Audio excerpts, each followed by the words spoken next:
আমি ভালোবাসা প্রকাশ করে দেখেছি, কেউ আমার ভালোবাসার মূল্যায়ন করেনি। আমি অভিমান করে দেখেছি, কেউ আমার অভিমান ভাঙাতে আসেনি। আমি কান্না করে দেখেছি, কেউ আমার কান্নায় সান্ত্বনার বাণী শোনায়নি। আমি হারিয়ে গিয়েও দেখেছি, কেউ আমার খোঁজ নেয়নি। আমি বুঝেছি, আমি দেখেছি, আমি শিখেছি, নিজেকে নিজের ভালো থাকার কারণ হতে হবে, নিজেকেই নিজের হাসির কারণ হতে হবে।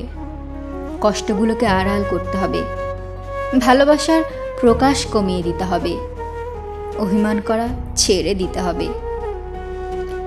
হারিয়ে না গিয়ে নিজেকে এমন করে গড়তে হবে যাতে অবহেলা করা মানুষগুলো আফসোস করে আমাকে নিয়ে। এই নিষ্ঠুরতম পৃথিবীতে নিজেকে কঠিন করে গড়ে তুলতে হবে।